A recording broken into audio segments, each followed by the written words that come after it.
In today's video, I'm going to teach you how to upload a Word file to Microsoft Copilot in the 2025 update.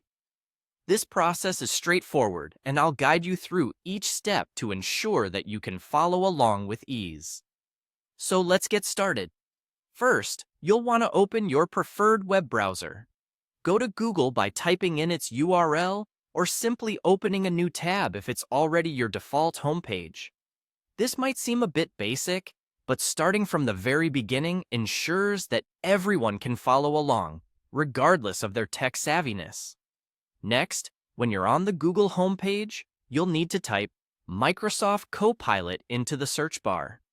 Google is a powerful tool, and it'll quickly provide you with the most relevant link to access Microsoft Copilot's official site. Ensure you're looking at the right website, as there might be ads or similar links that could mislead you.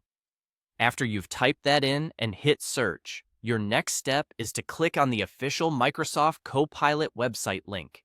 This link should appear at the top of the search results. It'll lead you directly to the site where you'll be carrying out today's task. Once you're on the Microsoft Copilot page, look for a plus sign icon. This icon is like your gateway to uploading your Word file. Click on it, and it will prompt you to choose the file you want to upload.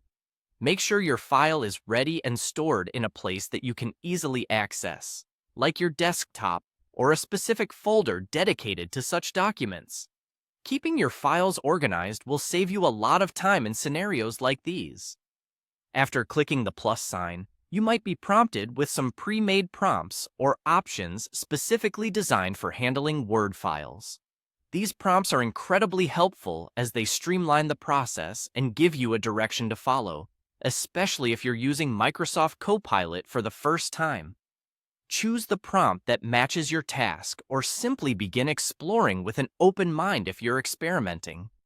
By now, your Word file should be uploaded, and you're ready to let Microsoft Copilot do its thing. It's smart to review your document after uploading, just to ensure everything looks as expected. This practice can alleviate any concerns about formatting issues or misplaced content. And that's it. You've successfully uploaded a Word file to Microsoft Copilot using the 2025 update. Remember, each time you go through this process, it will get easier and more intuitive. Thank you for watching, and be sure to check out our other tutorials for more helpful tech tips.